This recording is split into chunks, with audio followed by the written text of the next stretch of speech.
Good evening and welcome to Tucker Carlson Tonight. 2016 marked a long and violent year in the life of the city of Chicago. 3,550 shootings, 762 murders. That's an average of more than 2 killings every single day, and it's getting worse. This year's death toll marked a 57% increase over the year before. So what is going on in Chicago? Well, to many politicians and activists, the answer is obvious. There are too many guns and not enough restrictions on those guns. But wait, Chicago already has some of the strictest gun control laws in the country, and those laws have not gotten any looser. Could it be that the left's central assumption about crime control is wrong? Joining us now is Joshua Horowitz. He's Executive Director of the Coalition to Stop Gun Violence. Joshua, thanks for coming on. Hey, thanks for having me. I appreciate it. So if you look at the numbers, and I have, there doesn't seem to be any direct correlation between gun ownership and acts of violence. So more Americans own guns than they did 20 years ago, a lot more. And there are far more guns per person in America than there were 20 years ago, and the homicide rate has dropped dramatically. If gun control is the answer, how can that be right? Well, I think we got to talk about some of the assumptions that you made. First of all, gun ownership across the board is not up. Gun ownership concentrated in less individuals is, as you mentioned, owning more and more guns. But here's what's interesting. I think in the last couple of years, you've seen some of the results of our guns everywhere policies in a number of different states, and we're seeing the murder rate and the gun homicide rate go up 14 to 15, and of course 15 to 16. We don't have the final numbers, but we can imagine that gun violence is in fact now going up. So I think we have to sort of look at that and say, what's going on in the United States? Have we loosened gun laws too much? Where are we with that? And I think, as we've discussed, I really believe gun ownership per se has an effect on the suicide rate. But I think that on the homicide rate, you have a much more complex picture. Well then, but wait, I've been told since I was a child that the reason there are so many murders in places like Detroit and Chicago is because there are not enough gun laws, or they're going across state lines to buy guns. If that's true, if more guns concentrated results in more killings, then why do the states with the loosest gun laws have the lowest murder rates, which is true? Well, New Hampshire, Vermont, Wyoming, Idaho. So that's not true. So there are some states that have loose gun laws that have low murder rates, but there are also some states, for instance, Louisiana, Arizona, South Carolina, with very lax gun laws and very high homicide rates. But the highest, but look, I'm not arguing that there's a direct correlation between loose gun laws and low murder rates. Right. I'm merely arguing that gun control doesn't make us safer. That's pretty obvious based on the numbers. So why are you still running a gun control program? Okay, so let me just give you an example. There's a really interesting study out of Missouri recently. Okay, so Missouri gets rid of their gun violence prevention laws, right, so that they have a permit to purchase law and they have some concealed carry restrictions. Those are all gone. And their homicide rate their gun homicide rate goes up 25%. So the evidence is getting closer and closer. We really believe the evidence is showing that, in fact, a group of gun violence prevention laws, in fact, do lower the homicide rate. Really? And Okay, so Chicago, 3,500 shootings last year, right? 762 murders. What gun laws would have prevented that? So Illinois has okay gun laws, okay? So they don't have the best, they don't have the worst. But what they do have is 60% of their guns that end up in crime come from other states. And those other states, of course, think about Wisconsin, Mississippi, Indiana leads the way there, right? So those guns are coming in from those states with weak gun laws, and they're going across borders, and they're ending up in crime in Chicago. So what we really need to do is to make sure that the evidence-based laws that we think work, background checks, et cetera, that we have them on a national basis, because Illinois is in a But hold on, I've just heard this argument, but so New York City has seen a dramatic drop in gun crime, right? Right, and they have great gun laws. And it's right south of Vermont, which has the laxest gun laws in America. You could get in a car and drive up there.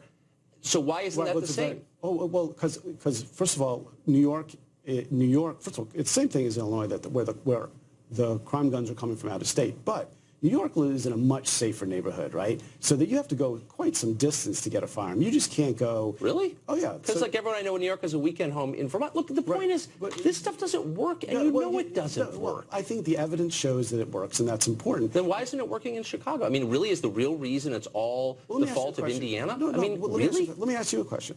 Do you think we'd be better off in Chicago with more firearms? It depends. In the hands of whom? Right. I would be better off in Chicago with a firearm, and yet it's almost impossible for me to get one in Chicago. Why? because the laws are so there are no gun stores in Chicago. The laws, I have to what if I have to register it as if I'm a criminal? Actually not. Illinois does not have registration. Illinois has license. The city of Chicago does. Yes, it does. You have to buy a license to have a gun. Illinois has a license, and what you do is you get a license. Actually, it goes for 10 years. So I have to ask the permission of the authorities. Look, the only point is, you're, for example, I go onto your website and you say one of the big problems is assault rifles. So of the 762 murders in Chicago, how many were committed with assault rifles? Well, I don't know that actually that's from my website, but let me tell you. Well, yeah, it is. Actually, I have it right here. So let me explain to you about assault weapons. Assault weapons make killing more lethal, okay? So what we have in that situation is assault weapons have more deaths per shooting. They don't necessarily cause more shootings, but when you use an assault weapon in a crime, you end up with more people dead and more okay, rounds so in fired. Chicago, there's 762 murders last year. How many were committed with so-called assault weapons? Right, but you know what? That's a small issue. Well, what's the answer? Well, I don't know. But you run a gun control group. I mean, and you're pushing for right here, semi-automatic military-style firearms designed for one person to kill people. Right. So we have the city with one of the highest murder rates in the country. Right. And how many were committed with assault weapons? But I think the bigger question is how many guns were trafficked without background checks? That's what I spend my day working on. I want to figure out how do we prevent guns from being trafficked. And let me give you another example. We have a terribly weak federally anti-trafficking law right now. And one of the biggest issues, and I'm sure you agree with me, and this is a bipartisan issue, if you are trafficking firearms, there should be a real penalty for it, and there should be federal deterrence. We don't have that in this country, and that's why a number of Republicans and... You haven't sold me. You haven't explained why a state like Vermont or Maine or Idaho or Wyoming or Texas, where I can buy ammunition at a gas station, have such low murder rates. I'll tell you what, because their crime rate's low. So here's But why are the crime? I mean, so in other words, there's no direct correlation. This is the only point I'm making. I realize this is a complex question. It is very complex. But gun control is held up by the left as something we could do. We just don't have the will because the evil NRA is stopping us. And the truth is, there are more guns than people in America. If we passed every single law you wanted, do you really think that the murder rate in Chicago would drop? Yes, I absolutely do. You really do? I do, because the states that are supplying guns to Chicago would be forced to do background checks. We'd had a trafficking law. It would make it so much criminals, many of these guns come from theft, as you know, or they're sold between people who don't obey the law. So these people are, by definition, beyond the reach of the law. A little naive to believe that they're going to obey these laws. Oh, yeah. I'm not. It's not that. It's on the law-abiding gunner, right? Here's the thing. Right now, you can transfer a firearm completely above board. You can go on, sell it on an internet site or whatever, to someone without doing a background check. That person may be a criminal, may not be. But here's the thing. We want to make sure that the law-abiding gun owner is not transferring into the criminal market. The law-abiding gun owner is will do the right thing. But it's really the issue of how do we not transfer guns into Well, what if the law-abiding gun owner wants to own what you called a military-style assault weapon? Yeah. Okay. Why can't he do that?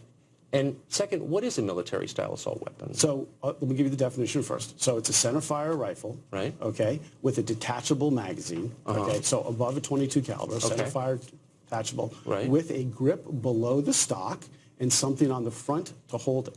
So those are the definitions of assault weapon. Well, that's not so different from my .30-06. A deer rifle, so why? It is different. Do you have a thumbhole stock on that and a detachable magazine and a... Yeah, it's got a detachable magazine. But does it have all the other items? Now, let me tell you why. Who cares what the stock is like? I mean, this suggests you don't know much about guns to me. I think it really matters, and I think maybe you haven't shot... Have you shot an AR-15? Yeah, I own one. Okay, great. So what's important about an AR-15? Important about an AR-15 is you can keep your barrel, and you probably can do this, your muzzle on the target round after round after round. You don't have to reload. It's meant to kill people. So here's what I think we should do. If you own one, I think we treat them the same way we treat machine guns. And people, the NRA says all the time, machine guns don't cause any crime. Okay. I believe, and this is a bill introduced by Representative Cicilline from Rhode Island, that we should treat them just like any other Class 3 weapon and have the same procedure. But it's a distinction without a difference. Let me just ask you one final question. Yeah. What round do you think is deadlier? The .223 that fires from the military-style assault weapon, or the .30-06, or the .30-30 conventional? Well, I know which one's more. I mean, I know which has more power. So the .30-30 obviously has more power, but .223 goes at a higher velocity. Okay. No, it's serious, and it's meant to be anti-personnel, and you can put lots of them in the cartridge at the same time. 223 is an anti-personnel round. I'm not going to argue with you. Rifle rounds are powerful too. Configure them the way an assault weapon, and you create something that's much more lethal. The data don't show that at all. But it's nice to have you on. Thank you for your game defense. I hope I get back someday. Nice to see you. All right.